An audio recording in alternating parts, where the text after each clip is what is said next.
오늘 보실 말씀은 누가복음 1장 26절에서 38절 말씀.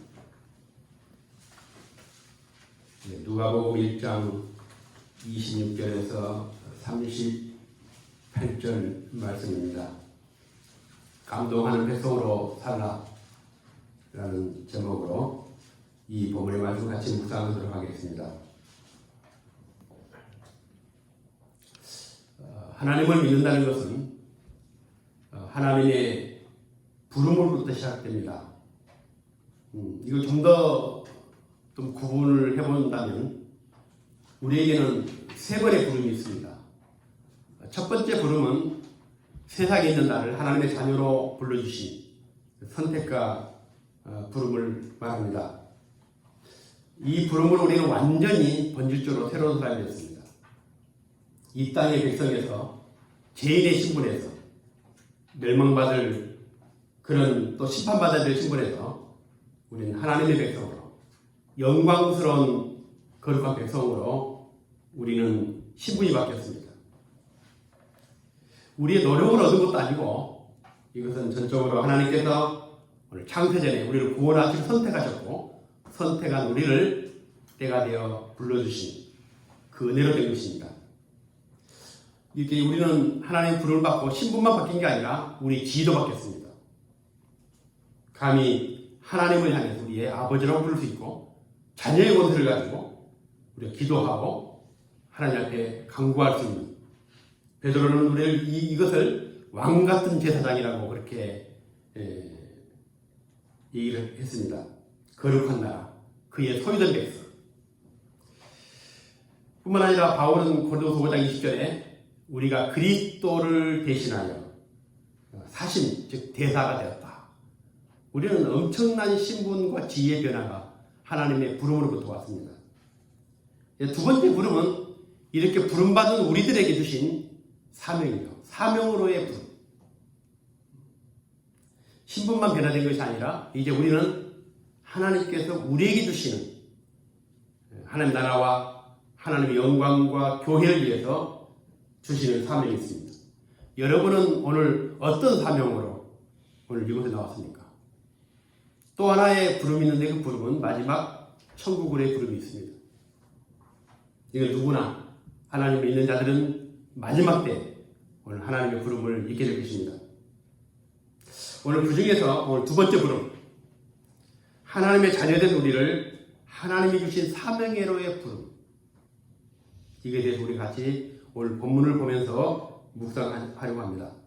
구약 성경을 우리가 읽으면서 가장 먼저 우리가 접하게 되는 예언이 있습니다. 그 예언이 바로 메시아 예언입니다. 창세기 3장 15절에 보면 내가 너로 여자와 원수가 되게 하고 내 후손도 여자의 후손과 원수가 되게 하리니 여자의 후손은 내 머리를 상하게 할 것이요 너는 그의 발꿈치를 상하게 할 것이니라. 이 예언은 바로 장차 오실 메시아가 여자의 후손으로 오게 될 것이다.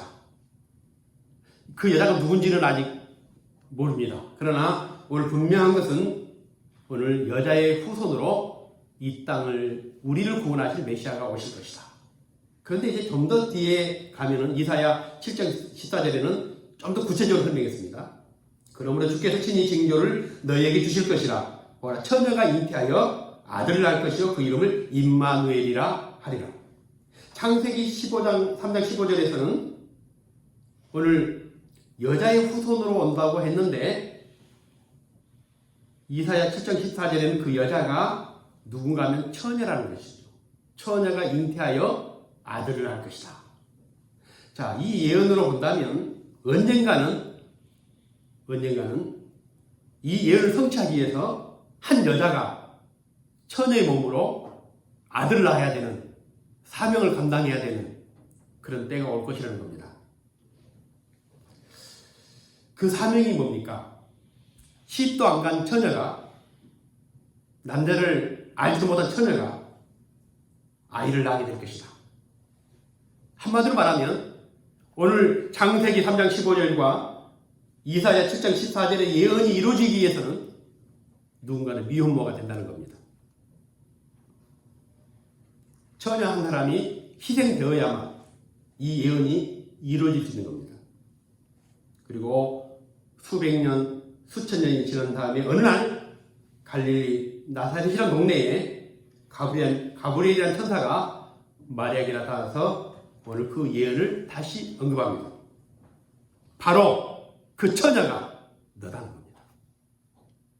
창세기에서 예언했고 이사야 선지자가 예언했던 바로 그 여자, 그 처녀가 바로 너다. 너는 하나님의 선택과 부름을 받았노라. 하나님께서 이 세상을 구원할 구원자를 너를 통해서, 너의 배를 통해서 나게 할 것이다. 여러분, 성경이니까 그렇지만 실제로 만약 여러분이 그 일을 위해서, 하나님의 뜻을 위해서 선택을 받았다면 여러분 심정이 어떻겠습니까? 야, 하고 많은 사람 중에 하나님 나를 선택했습니까? 이 감격스럽고 이 엄청난 은혜를 어떻게 표현하겠습니까? 그런데 2000년 전으로 다시 한번 돌아가서 생각해 보십시오. 오늘 이제 우리가 보게 될 본문 26절, 27절 같이 한번 읽어보겠습니다. 같이 읽겠습니다. 여섯째 달에 천사 가브리엘이 하나님의 보내심을 받아 갈릴리 나사렛이란 동네에 가서 다윗의 자손 요셉이라 하는 사람과 약혼한 처녀에게 이르니 그 처녀의 이름은 마리아라. 오늘 이 처녀가 누구냐면 이미 결혼을 하지 않았지만 정혼한 여자입니다. 요셉이라는 사람과 정혼을 했습니다. 당시에는 결혼을 하지 않고 약혼만 하고 정혼만 하고 남자가 죽어도 평생 동안 혼자 살아야 되는, 갑으로 살아야 되는 그런 사람입니다.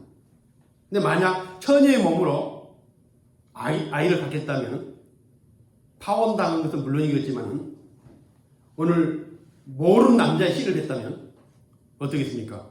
율법에 의해서 죽임을 당해야 되는, 그냥 우리가 하나님이 시키는 일이기 때문에 당연히 그냥 아멘으로 받아들이고 기쁨으로 받아들이고 그런 사항이 아닙니다. 만약 이 당사자라면 오늘 그 운명을, 인생을 걸어야 되는 엄청난 사명입니다. 우리 지금까지 모세오기나 선지자나 구약기를 들으면서 언젠가 여자의 후손으로 그리고 처녀의 몸을 통해서 이 땅에 오실 메시아가 오게 될 것이다. 이것을 들어봤지만은 오늘 가브리엘에게 오늘 마리아는 직접 이 예언의 당사자가, 이 예언을 이룰 당사자가 바로 너라는 것입니다. 31절에 보면 이렇게 말씀합니다. 보라, 내가 잉태하여 아들 낳으리니 그 이름을 예수라. 기가 막힌 일이죠. 아무리 하나님의 선택이라고 하지만 우리가 할 수 있는 일이 있고 할 수 없는 일이 있습니다. 쉬운 일도 있고 편한 일도 있고 영광스러운 일도 있고 모든 사람들이 존경하고 환영하는 일도 있습니다. 그런데 이것은 오늘 감격이 아니라 마리아에게 충격적인 것이죠. 우리가 하나님을 믿는 것까지는 좋습니다. 때에 따라서 우리가 헌금도 낼 수도 있고 또 우리가 몸으로도 봉사하고 여러 가지 봉사할 수 있습니다. 그러나 자신의 인생이 끝나버릴 수 있는 이 하나님의 일방적인 선택, 왜 납니까? 이런 얘기 안 나오겠습니까? 아니, 하고 많은 여자들 중에서 왜 내가 이 일을 해야 됩니까? 감격이 아니죠, 이건. 충격이죠. 더 예쁜 여자, 더 마음이 착한 여자, 응? 얼마나 많습니까? 근데 왜 하필이면 나를 선택했습니까? 말이 원하는 것도 아니잖아요. 저도 선교사로 부름받아가지고 중국을 갔다 왔는데 사실은 그냥 간 게 아닙니다. 하나님이 선택하고 부르지 않고서는 갈 수가 없습니다. 안 가려고 굉장히 몸을 쳤습니다. 그런데 1년 동안 거의 잠을 못 잤습니다. 그냥 눈만 감으면 하나님이 막 내 속에 역사하시고 안 가면 죽을 것 같고 그래서 도저히 견딜 수 없어가지고 중국을 가게 됐습니다. 그런데 이 하나님의 부름을 받는다는 것은 늘 좋은 것만 있는 게 아닙니다. 하나님의 부르심이 다른 사람일 경우에는 모르겠지만 바로 내가 그 당사자가 된다면, 여러분이 아프리카를 가야 되고 여러분이 정말 오지로 가야 되고 여러분의 모든 인생을 다 비워서 오늘 헌신해야 되는 그런 자리에 놓인다면 오늘 여러분들은 과연 어떤 대답을 하겠습니까? 왜 납니까? 왜 내가 그 일을 해야 됩니까? 하나님이 모세를 불렀습니다. 그때 모세가 강력하게 거부합니다. 저는 할 수 없습니다. 저 말을 잘합니까? 뭐를 잘합니까? 저 못합니다. 나라는 인간이 40년 동안 광야에서 양을 치던 사람이 어떻게 바로 앞에 가서 내 민족 이스라엘 백성들을 내어놓으라고 내가 요구할 수 있겠습니까? 못합니다. 요나 같은 경우에 니네에 가서 하나님 말씀 전하라고 하니까 요나가 어땠습니까? 다시스로 가는 배를 타고 도망가 버렸습니다. 하나님의 명령과 또 그 명령에 그 부름받는다는 것은 이게 때로는 우리 인생 전부를 걸어야 되는 그런 길을 수 있습니다. 그래서 많은 선지자들이 당황하고 도망가고 거부하고 충격받습니다. 그런데 오늘 이 마리아는 오늘 하나님의 부름에 뜻밖의 고백을 합니다. 자, 우리 38절 같이 읽어보겠습니다. 38절입니다. 마리아가 이르되 주의 여종이 오니 말씀대로 내게 이루어지이다 하매 천사가 떠나가니라. 마리아가 뭐라고 하냐면 나는 주님의 여종입니다. 말씀대로 내게 이루어지이다. 그리고 그 이후에 보면은 이 46절에 보면은 이렇게 마리아가 찬양을 합니다. 마리아가 이르되 내 영혼이 주를 찬양하며 내 마음이 하나님 내 구주를 기뻐하였으면 그의 여종의 비천함을 돌보셨습니다. 보라 이제 후로는 만세 나를 복이 있다 일컬으리로다. 마리아는 마치 자기가 이런 일에 선택이 되도록 기다렸다는 것처럼 하나님 왜 하고만 여자 중에서 납니까? 나 같은 비천한 사람을, 나같이 부족한 사람을 이렇게 이 거룩한 일에, 영광스러운 일에 불러주심을 감사합니다. 하나님 말씀대로 그렇게 되기를 원합니다. 나 같은 비천한 여종을 돌보셨더니 내 영혼이 주를 찬양하며 내 구주를 기뻐합니다. 과연 마리아는 앞으로 다가올 험난한 미래에 대해서 알고 이런 고백을 했을까? 우리가 예수 믿으면서 감격할 때는 어떤 때입니까? 뜻하지 않는 일이 풀렸을 때. 다 어려운데 말이에요. 요즘에 코로나가 얼마나 어렵습니까? 다 어렵죠. 근데 우리 집만 잘 될 때. 야, 하나님께 이렇게 축복하시구나. 이러면 좀 안 좋죠, 별로. 좋습니까? 오늘 다 안 되는데 여러분들만 좀 잘 돼가지고 오시는 분 있으십니까? 얼굴 보면 그런 분은 별로 없는 것 같아요. 다 죽었는데 혼자 살아난다든지 이런 일이 감격스러운 것이지. 지금 남들은 다 편한 일을 하고 남들은 다 좋은 일을 하는데 오늘 나만 죽어야 되는, 나만 정말 내 인생 자체를 버려야 되는 그런 하나님의 부르심이라면 우리 이 감사할 수 있을까? 근데 하나님은 우리를 항상 좋은 일에만 부른 게 아닙니다. 우리가 군대 가도 어떤 사람은 최전방에서 싸워야 되는 사람이 있고 어떤 사람은 후방에서 보급품이나 주고 아주 편하게 있는 사람도 있고.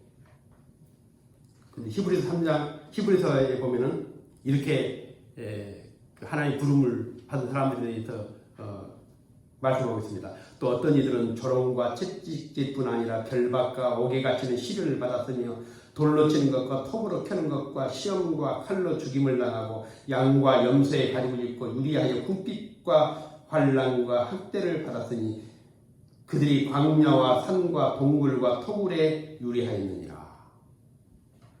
그러니까 우리가 이렇게 편하게 예수를 믿고 있지만은 어떤 사람에게는 형벌 같은 고난과 환난을 당하는 사람도 있다 이거죠.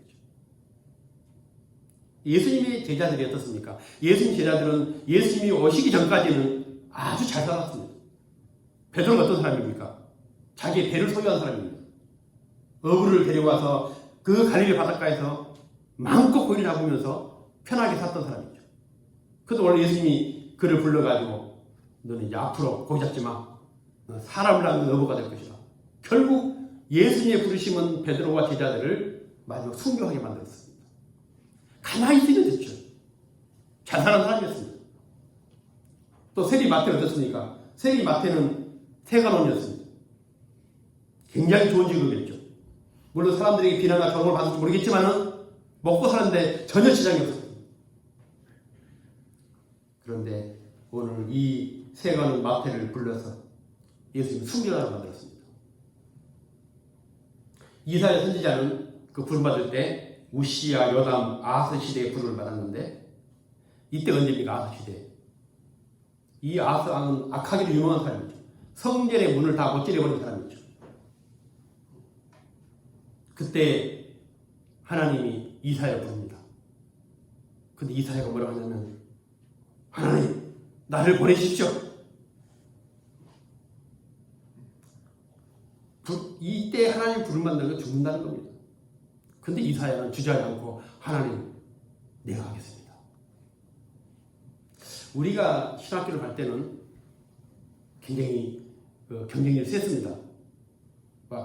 재수는 기본이었고 나보다 우리 이승희 목사님이 신학교 갈 때는 더 셌습니다. 그리고 이승호 전사님은 떨어져가지고 그 다음에 또 들어오시기도 했고 다 이게 다릅니다. 연도마다. 지난주에 내가 예배 끝나고 물어봤더니 상처받았냐고. 그래 그런 거야 상처 안 받는다고. 그래서 오늘 또 한 번 더 건드려본 겁니다. 예전에는 그렇게 힘들었던 신학교가 이제 요즘에는 점점 이제 앞으로 아마 미달될 겁니다. 누가 요즘 신학교 갑니까? 엊그저께 신문에 보니까 지금 교회에서 코로나 보니까 1순위 지금 잘리는 사람이 부목사들, 전도사들. 그것도 트럼프처럼 팩트 한 장 보내가지고 자른 것처럼 막 그냥 견한통으로 이제 그만두십시오. 그래서 지금 어떤 교회에서는 부교육자들이 노조를 만든다고. 네. 그렇게 힘든 때입니다. 이렇게 힘든 때 누가 보내겠습니까? 누가 신학교를 하겠습니까? 오늘 아침에 신문에 보니까 우리나라 평균 얼마인지 아십니까? 임금이? 490만 원입니다. 우리나라 OECD 30몇 개국 중에서 17인가 그렇습니다. 그런데 490만 원 받는 목사님이 계신 줄 아십니까? 없습니다. 내 주위에는 없습니다. 저 신림 다동에 있는 교회 빼놓고 없습니다. 그만큼 하나님의 부름받는다는 건 쉬운 일이 아니죠. 언제 잘릴 수 있는, 언제라도 그만둬야 되는.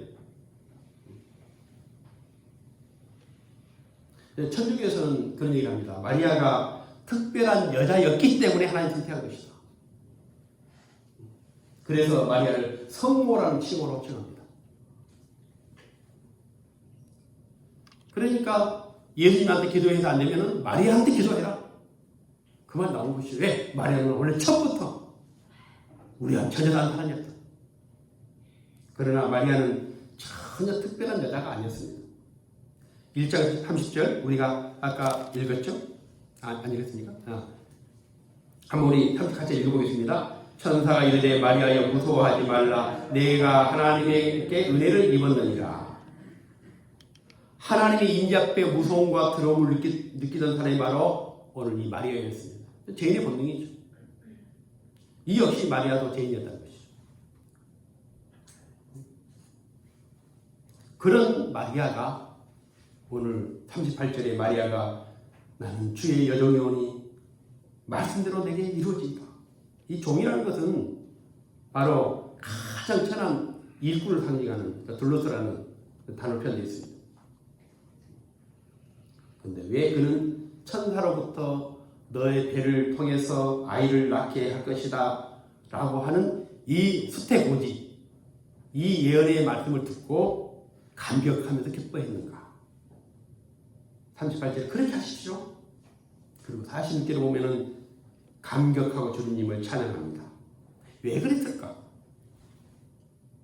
미혼모로서 앞으로 겪게 될 엄청난 고난, 환난, 사람들의 조롱과 비난을 다 감수해야 되는데 왜 마리아는 감격하면서 찬양했을까? 우리 성경을 읽으면 이게 궁금해져야 됩니다. 그래야 기도하면서 묵상하고 그때 하나님이 우리의 눈을 열어주시고 마음을 열어주시면서 주시는 엄청난 은혜를 경험하게 됩니다. 오늘 이것이 저와 여러분이 함께 묵상하고자 하는 이유입니다.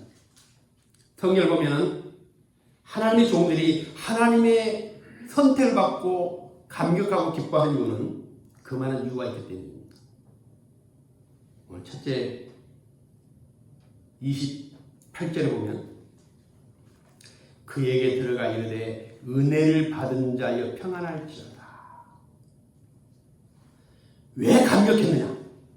오늘 마리아는 하나님의 은혜를 받은 자이기 때문입니다. 30절에도 보면은 천사가 이르되 마리아여 무서워하지 말라 내가 하나님께 은혜를 입었느니라. 이 무슨 말씀인지 압니까? 내가 남보다 잘나거나 똑똑하거나 대단하거나 믿음이 좋거나 사람이 어떤 특별하기 때문에 하나님 나를 선택한 것이 아니라 너는 하나님의 은혜를 받았기 때문에 너는 할 수 있다는 것입니다. 하나님께 은혜를 받았기 때문에 이것을 해야 한다는 것입니다. 이렇게 하나님의 은혜는 때로는 우리에게 좋은 일뿐만 아니라 고난과 순교와 헌신과 내 모든 것을 잃어버릴 수 있지만 하나님은 우리를 불러주시고 우리는 그때마다 그 은혜 때문에 그것이 순교의 길임에도 불구하고 감사하고 기뻐하고 찬양하고 순종하게 되는 것입니다. 교회에서 시험이 드는 사람들은 남들은 편한 일을 하는데 내가 어려운 일을 하기 때문에 시험 드는 게 아닙니다. 은혜가 떨어졌기 때문이죠. 은혜가 없이 하기 때문입니다. 교회가 힘들고 어려울 때 가장 먼저 사탄이 누구를 공격하냐? 은혜 없는 사람들이죠.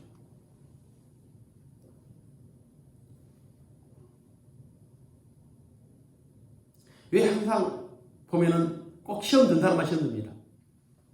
은혜가 충만한 사람들은 아무리 힘든 일에도 시험이 안 됩니다. 기도하다 시험 듭니까? 기도를 막 그냥 엄청 기도 열심히 했어. 근데 응답이 없어요. 그 시험 듭니다. 왜 그렇습니까? 기도를 많이 했기 때문이 아닙니다. 은혜가 없기 때문이죠.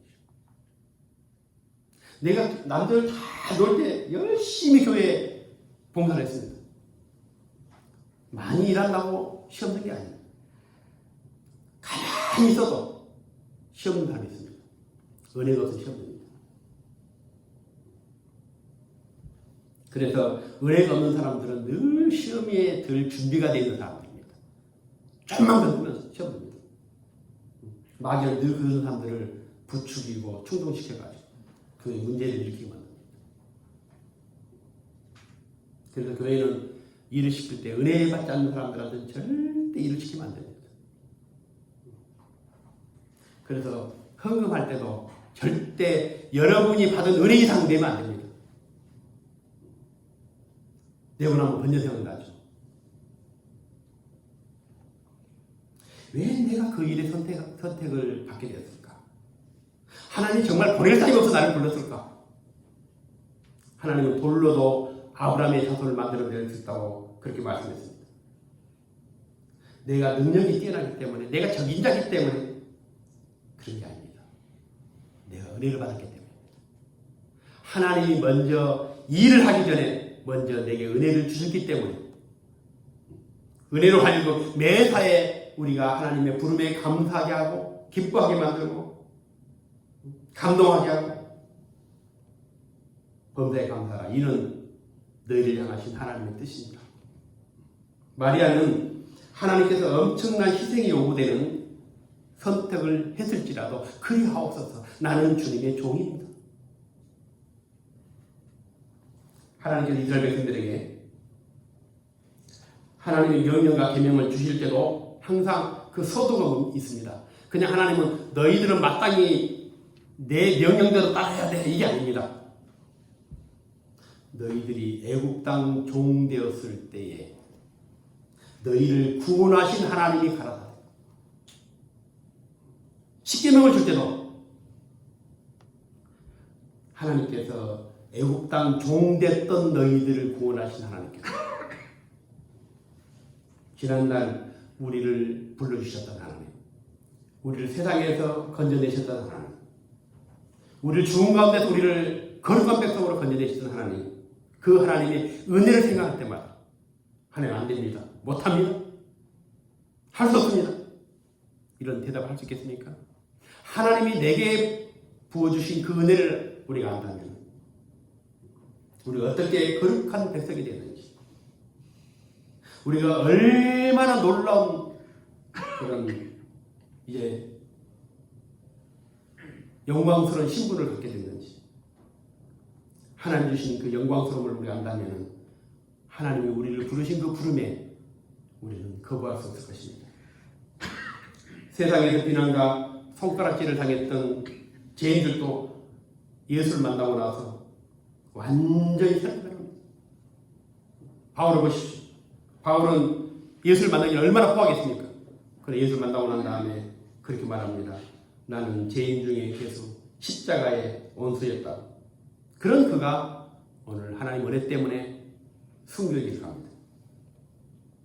인생을 포기하고 망칠 수밖에 없는 마리아도 오늘 같은 상황에 놓였지만은 결국 주님의 뜻대로 하옵소서. 그러면서 오히려 하나님을 찬양하고 기뻐하고 감격하는 그런 모습을 보게 됩니다. 그런데 은혜도 중요하지만 또 하나 중요한 일이 있습니다. 우리 한번 35절 우리 같이 한번 읽겠습니다. 35절입니다. 천사가 대답하여 이르되 성령이 내게 임하시고 지극히 높으신 이의 능력이 너를 덮으시리니 이름으로 나실 바 거룩한 이는 하나님의 아들이라 일컬어지리라. 우리가 하나님의 은혜를 기억하고 하나님의 주신 사명을 딱 붙잡게 되는 순간에 오늘 성령께서 성경이 말씀하기를 성령이 너에게 임해서 이제 하나님의 그 어렵고 힘든 그 일들을 내가 풀어내고 만들어내는 것이 아니라 성령이 너에게 임한다면 오늘 그 성령이 그 모든 일을 하게 될 것입니다. 성령이 내게 임하시고 지극히 높으신 이의 능력이 너를 덮을 것이니 이름으로 나실 바 거룩한 이는 하나님의 아들이라 일컬어지리라. 마리아는 나는 남자를 보는데 어찌 내가 아이를 낳겠습니까? 그러니까 하나님께서 성령이 너에게 임하시니 우리 은혜를 받고자 하는 마음으로 하나님 앞에 감격하고 감사하고 순종하기만 하면 성령이 우리 가운데 임해서 내가 하나님 앞에 어떤 힘든 사명을 받을지라도 우리가 아멘하고 우리가 하겠다고 한다면 하나님의 성령이 우리 가운데 임해서 이 교회에 임해서 여러분이 임해서 그 일을 하도록 그 일을 할 수 있도록 역사하시고 만들어내시는 겁니다. 그러니까 우리가 할 수 있는 일은 하나님이 나를 부르실 때에 감사하는 일이고 기뻐하는 일이고 찬양하는 일이고 감격하는 일이지만 그 일을 이루시고 만들어내시고 역사하는 건 성령입니다. 성령이 하시겠다는 겁니다. 내 영혼이 주를 찬양하며 내 마음이 내 구주를 기뻐합니다. 그럴 때에 성령이 내게 임하셔서 그 능력으로 너를 덮어서 그 일을 하겠다. 그럼 우리는 부르심도 그렇지만은 내가 어떤 일을 했다고 해서 그게 자랑거리가 될 수가 없습니다. 내가 했던 일은 그 부르심에 감사했던 것. 하나님 그 많고 많은 사람 중에서 왜 부족한 나입니까? 왜 나를 선택했습니까? 근데 하나님은 나를 그 사명회로에 불러주신 도 있지만 그 일을 감당할 수 있도록 성령의 은혜를 부어주셨어요. 그래서 이 누가복음이나 사도행전에서 보면은 중요한 사역이 있을 때마다 나타나는 게 뭐냐? 성령입니다. 그냥 되어진 게 아닙니다. 그래서 세례 요한이 태어나가지고 예수님이 오실 길을 준비하는 엄청난 일들을 할 때도 누가복음 1장 15절에 뭐라고 했어요? 세례 요한에 대해서도 이는 그가 주 앞에 큰 자가 되며 포도주나 독간술을 마시지 아니하며 무엇으로부터 성령의 충만함을 받아. 세례 요한의 그 엄청난 역사를 일들을 감당했던 것은 바로 성령의 충만을 받았기 때문이죠. 마리아 1장 35절 말씀처럼 마리아에게 성령이 임하셨다고 말씀하죠. 그리고 1장 41절에 보면은 세례 요한의 어머니 엘리사벳이 나오는데 엘리사벳이 성령의 충만함을 받아서 큰 소리로 찬양합니다. 그리고 나중에 또 뒤에 보면은 1장 67절에 보면 사가랴가 성령의 충만함을 받아서 예언합니다. 그러니까 어떤 사람도 성령의 역사 없이는 하나님 일을 할 수 없습니다.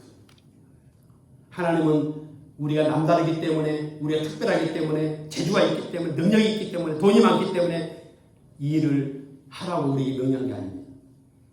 우리는 다만 하나님의 명령에 부름에 순종하고 아멘하고 우리가 따라가면 성령께서 우리에게 충만함을 주셔가지고 할 수 없는 일을 하게 하시고 될 수 없는 일을 되게 하시고, 그래서 오늘 이 마리아를 통해서 우리에게 주신 교훈은 너는 은혜에 감사하기만 해라. 그리하면 내가 다 이루겠다. 오늘 마리아 찬양을 한번 보시죠. 마리아 찬양 49절부터 55절 긴데요. 49절부터 55절까지입니다. 같이 읽어보겠습니다. 능하신 이가 큰 일을 내게 행하셨으니 그 이름이 거룩하시며 궁휼하심이 두려워하는 자에게 대대로 이르리로다. 그의 팔로 힘을 보이사 마음의 생각이 교만한 자를 흩으셨고 고뇌된 자를 그 위에서 내리치셨으며 비천한 자를 높이셨고 줄인 자를 좋은 것으로 배불리셨으며 부자는 빈손으로 보내셨도다. 그동 이스라엘도 다 공연히 여기시고 기억하시되 우리 조상에게 말씀하신 것 같이 아브라함과 그 자들에게 영원히 하시리로다. 능하신 이가 그 큰 일을 내게 행하셨어요. 내가 한 것이 아니라 능하신 이가 그 큰 일을 내게 행하셨다. 성령이 함께 하시지 않으면 우리는 아무것도 할 수 없습니다. 지금까지 우리가 했던 모든 것은 바로 하나님 은혜를 주셨고 성령이 우리에게 임하셨고 성령의 충만함을 부어주셔가지고 교회도 여러분도 여기까지 오게 된 것입니다. 우리는 원래 마른 뼈들처럼 흩어진 그런 생명 없는 존재들이었지만 오늘 그 뼈들이 일어나서 군대가 되고 하나님의 깃발을 들고 오늘 하나님 쓰임받는 거룩한 하나님의 군대가 되지 않습니까? 오늘 우리에게도 이런 은혜가 부어지기를 원합니다. 우리가 감사하고 기뻐할 때에 우리는 감당할 수 없지만 그 일을 감당케 하시는 능력이 우리에게 부어지기를 원합니다. 우리 교회는 이제 많은 선택의 기회가 하나님이 주실 겁니다. 하나님 안 됩니다. 우리 교회는 못합니다. 우리는 못합니다. 나는 못합니다. 어떻게 우리가 이 큰 일을 할 수 있겠습니까? 그럴지라도 하나님 이 어마어마한 일, 이 엄청난 일, 어떤 교회도 할 수 없는 일, 누구도 할 수 없는 일을 이 서울 행복한 교회를 선택해 주시고 나를 선택해 주시고 나를 사용해 주시고 나를 불러주심을 감사합니다. 때로는 십자가 길을 가야 될 때도 있고 때로는 환난과 고난 속에 놓일 때도 있습니다. 그러나 우리는 우리에게 주셨던 그 은혜를 기억하면서 우리가 마리아처럼 찬양하고 감사하고 순종할 때 하나님은 우리에게 성령의 놀라운 은혜를 부어주셔서 이 모든 일을 이루어 가시고 영광스러운 교회, 영광스러운 성도들로 우리를 하나님께서 만들어 가실 줄로 믿습니다. 오늘 하나님 앞에 은혜를 구하시고 그 은혜가 우리를 감격하는 인생으로 살게 하실 줄 믿습니다. 기도드리겠습니다. 살아계신 아버지 하나님, 상상할 수 없는 놀라운 은혜를 우리에게 주셨음에도 불구하고 깨닫지 못하고 알지 못하고 살았던 저희들 긍휼히 여겨주시길 원합니다.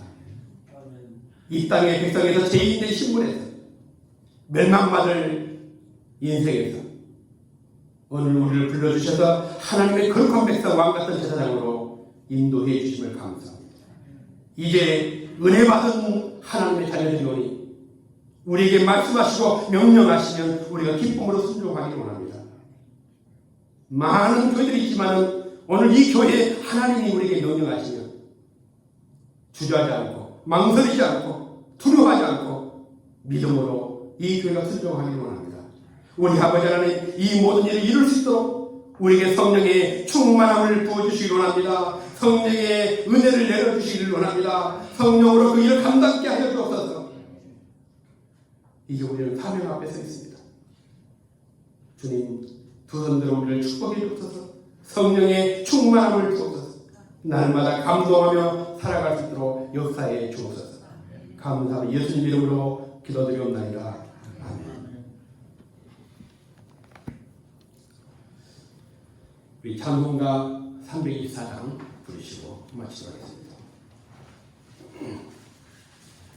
324장입니다.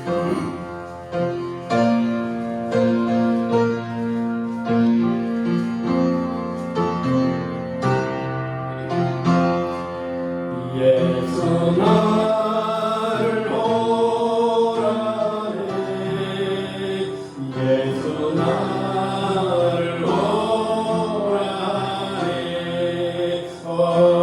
어디든지 주를 따라 주와 같이 가려네 주의 인도하심 따라 주의 인도하심 따라 어디든지 주를 따라 주와 같이 가려네 겟세마네 동산까지 주와 함께 가려네 피땀 흘린 동산까지 주와 함께 가려네 주의 인도하심 따라 주의 인도하심 따라 어디든지 주를 따라 주와 같이 가려네 심판하실 자리까지 주와 함께 가려네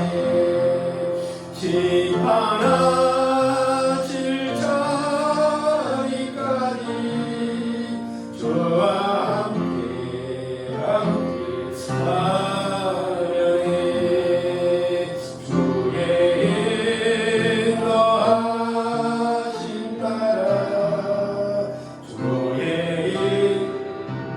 인도하심 따라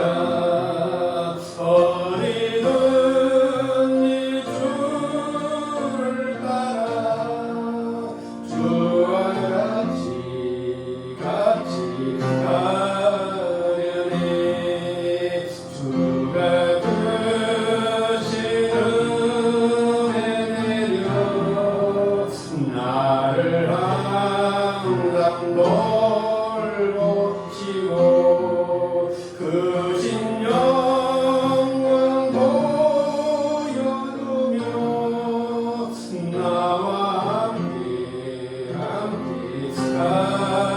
가시네 주의 인도하심 따라 주의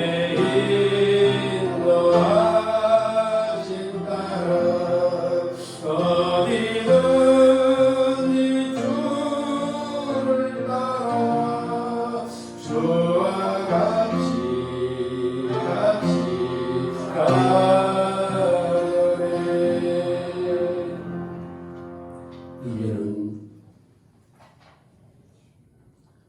우리 주님의 놀라우신 예수께 은혜와 우리를 구원으로 불러주시고 우리를 큰 사명으로 불러주시고 장차 영원 나라를 불러주신 우리 아버지의 놀라우신 사랑하심과